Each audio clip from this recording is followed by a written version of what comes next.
Another favorite topic of mine is about staying hungry. I don't know about you guys, but what I do to date, and I've done it for a few decades now, 2 to 3 decades maybe, it's a habit that I've formed, and it's a beautiful habit where I actually introspect and write down or rewrite down what I want to be. And it's not just professionally, right? It reinforces in my head, it reinforces in my head that it internalizes my plan. Let me put it that way. It internalizes the plan in my head. So let's assume I wanted to be have a company that was one of the greatest entertaining companies. Let's assume professionally I wanted to be a great singer, I wanted to be a great actor, theater person, whatever it turns out. I internalized my plan. It helps me stay hungry because every time I internalize my plan, I say, man, there's so much more to do. I'll share with you right now. I'm hoping to write a book. Okay. It's ridiculous. I don't have time to nurse my marriage. Where am I going to find time to write this damn book? But I'm going to write it, and I'm this telling you this today might be shit. I said I'm going to write it. Now I can't be here next year and say I haven't written it. So it's pressure on the system. But c'est la vie. So be it. It helps you define and redefine who you are, where you want to go, whom do you wish to be, and in the process, what do you wish to internalize and learn. Uh, Again, earlier I heard that you need to be lucky. Uh, I'm going to disagree with that completely. If there is 110% possible, I know it's a contradiction in terms, but you get my drift.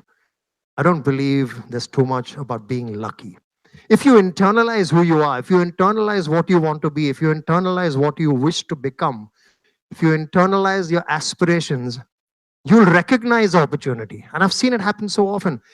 I want to write this book, right? I'm talking to people. The other day I was it's fiercely there in my head, and I meet this young lady who says, whatever. I don't want to get into details, but basically, she's now collaborating with me. We were chatting. It was in the back of my head. She said something which was random. We connected because it was stored in today's language in my hard disk. It popped up. It married the two thoughts together. And hey, you know what? I might have an alibi in that book. I might have. So I don't believe there's anything called being lucky. He was in the right place at the right time, man. He met that guy and it all clicked. And today the dude is no. That dude was actually internalizing what he wanted to be. He was hungry. He stayed focused. He saw Nagesh. He saw Vinod. He had a conversation. And hey, guess what? Their minds met. And today he's doing what he wants to do. Not luck. It was internalization. It was work. So stay hungry. Uh, Set your value chain. I'm going to sound a little, I don't wish to sound condescending, but uh, I'm going to say something. When I was growing up, and even today, we grow up, say, what do you want to be? I want to be rich. Rich is a really wide term. I know loads of people who have large bank accounts who are so unhappy, it's not funny. I know people who don't know where their next meal is going to come from, but hey, you want to see a smile that comes from the heart? It's on that person.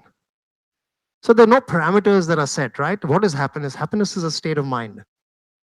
The point I'm making, the larger point I'm making is try not to be warped when you set your aspirations in place. And I'm not going to prophesize more than I've already done. If money floats your boat, so be it. But my take is, and I want to say it loud and clear, is set your value chain. I think if you have purpose and you chase your purpose, money has no option but to follow you. The universe will conspire to keep you happy. What is enough, no one knows, right? Is a scooter enough? Is a bike enough? Which bike is enough? Is a car enough? Are two cars enough? Is a one bedroom, two bedroom enough? Is a holiday home somewhere enough? Are two? Where do you draw the line? You keep resetting your boundaries. Okay, so set your value chain in place for you personally. Give it thought. It's important.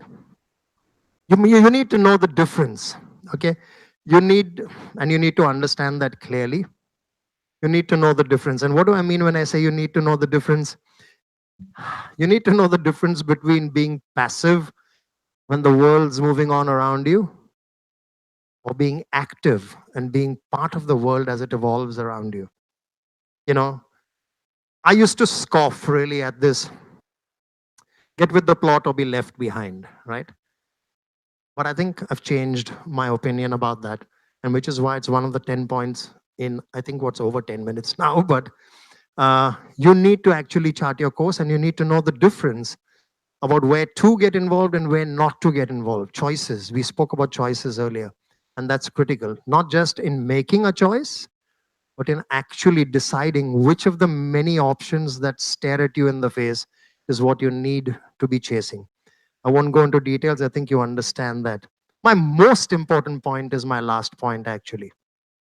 And it's something that life teaches you quite effectively. It's about enjoying the journey. It really is. Because, like I said, what are the boundaries? Boundaries get redefined. I just gave you examples of whether it's accommodation, whether it's transportation, whether it is other aspirations of money and the rest of it. The boundaries keep getting redefined, and happily so. C'est la vie. So be it. It needs to be redefined. So I want to own a, I don't know, a Merc or a Land Rover, whatever drives floats my boat. It's amazing how you work towards it, you achieve it, and then you have the Mercedes, and then you're thinking, cool, I have the Mercedes now, and I'm happy and rah rah, and put a picture on Facebook, with the garland, and then 2 days later, cool. Now what? Actually, I like the SUV a little better, and maybe actually I need a. So it keeps getting redefined. Okay, what is very important is that you enjoyed the journey. I mean, I often talk to my colleagues at Fountainhead, and I keep drawing the analogy in our work, and it's worked for me. If on a scale of 100, as far as clients are concerned, I'll say with an element of clarity that at least 75% of those clients work with us because of who we are and how we work versus what were the results of the last few shows we did with them. Hopefully, those shows went well as well. And I'm not propagating bad results. But the point I'm making is very pertinent. It's about the journey. Whether it's in personal relationships, whether it's in professional relationships, it's about really enjoying the journey, enjoying the people. If you're not enjoying the people around you, hey, time to look in the mirror, man. Time to figure whom you're hanging out with. I'm not saying change your girlfriends and boyfriends here.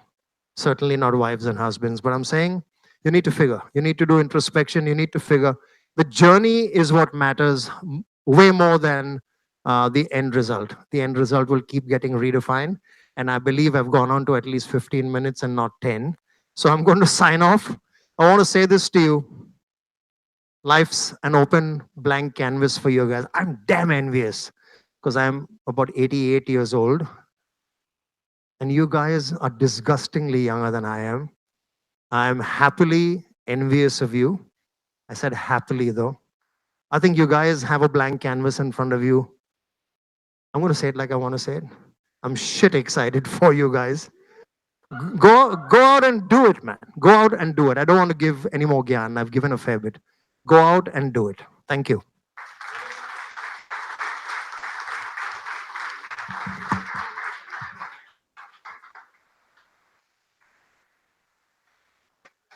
Thank you so much, Brian.